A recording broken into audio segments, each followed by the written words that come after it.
From the barns where it all began to the bright lights and big leagues, this is where the stories get real. We're talking cold barns, late nights, busted sticks, and that one buddy who never passes the puck. The grind, the guts, the laughs, the heart. This is what it's all about. So whether you're lacing them up in a barn or dreaming of the big show, grab a seat, crack a cold one, and settle in. Welcome to Barnes and to the big leagues. All right.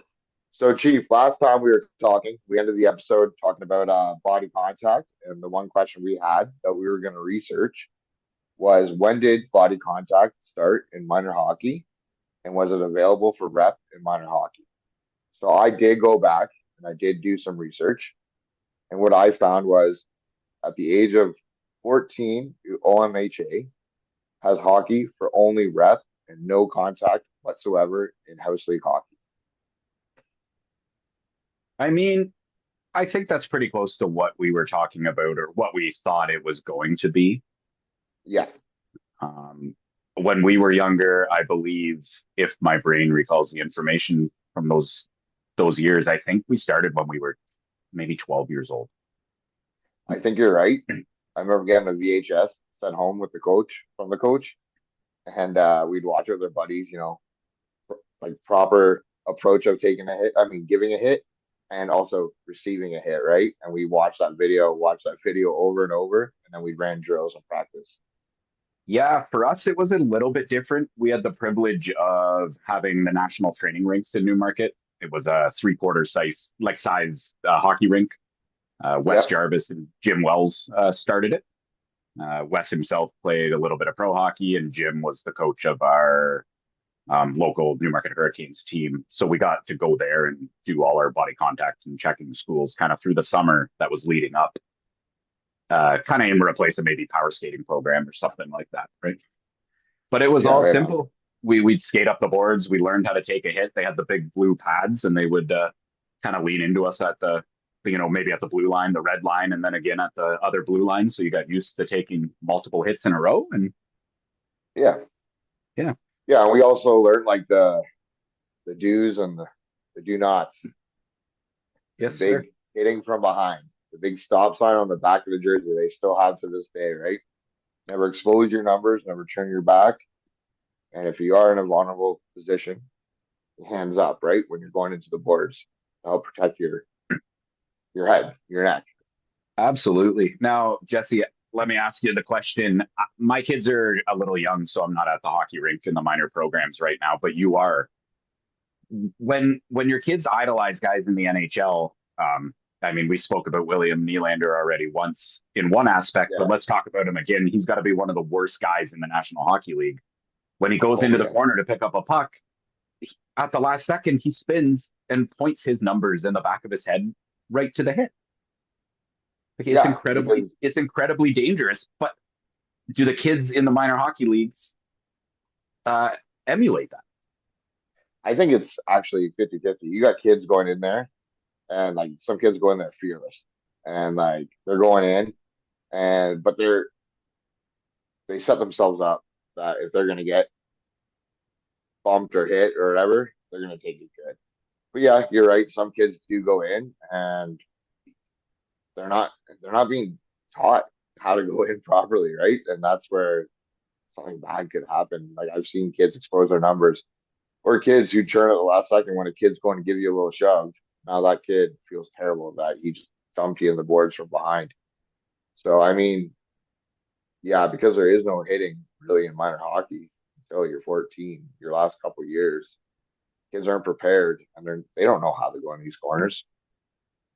Yeah, and I mean, we touched on it quickly in the end of the first episode, but by the time you're 14 years old, you have some big kids and some small kids. Kids have started their growth spurts, and kids have started to put on Yeah, weight. I mean, when we were 12, we were all relatively close to the same size, with the exception of maybe the oddball out there or whatever, right? But let me ask you another question. What is the emotional up and down? You were a coach, you're a parent watching Austin play now. When Austin goes in the corner and gets hit, or Austin goes into the corner and throws a very clean hit, but somebody turtles like that and he ends up hurting somebody, what's it like as the parent watching knowing your kid's going to be, heartbroken that he hurt some kid out on the ice tonight. Like, Yeah, I mean, he is only still 11, right? So contact isn't a thing, but I mean, that doesn't go without saying.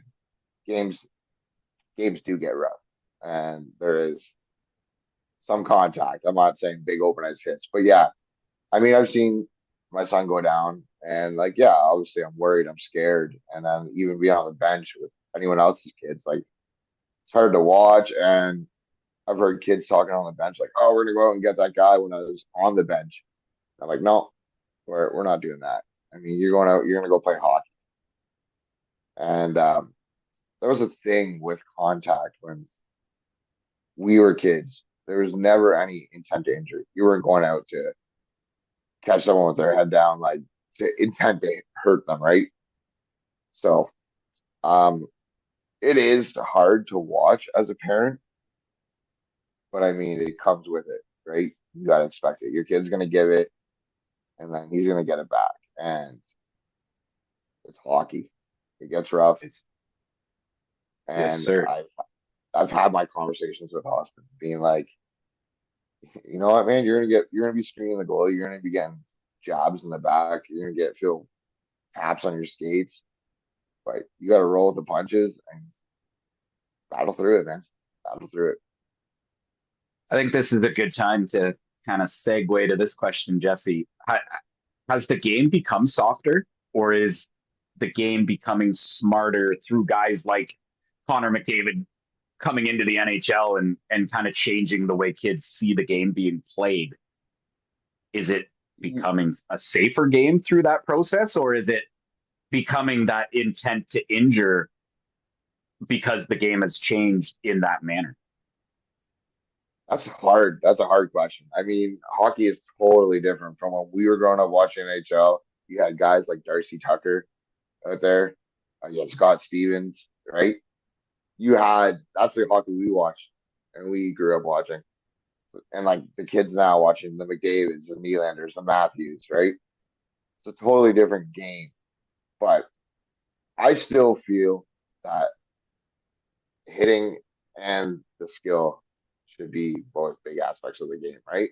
What's the point of hitting? The point of hitting isn't, like we said, to hurt somebody. The point of hitting is to remove the player from the puck and get inside position on the player and separate them from the puck. So, I mean, that's smart to me. I think that's smart hockey as well. Being able to use your body to gain puck possession. I would agree. I mean, for me, the answer would be very, very simple, and I think it's a shout out to Don Cherry or an elude to what they did back in the day. But could you possibly imagine 2025 Rock'em Sock'em? Like they couldn't have an hour footage of good hits in the NHL. They could maybe have an hour footage of the horse It's shit very and rare. shenanigans that goes on in the NHL. But like, I mean, you're not getting that old school Rock'em Sock'em hockey game anymore. Like, No, and you can't. You can't do any of those because all those hits that were in those Rock'em Sock'ems are huge suspensions, like suspensions for days. Like you can't hit like that anymore. I would wholeheartedly agree with you.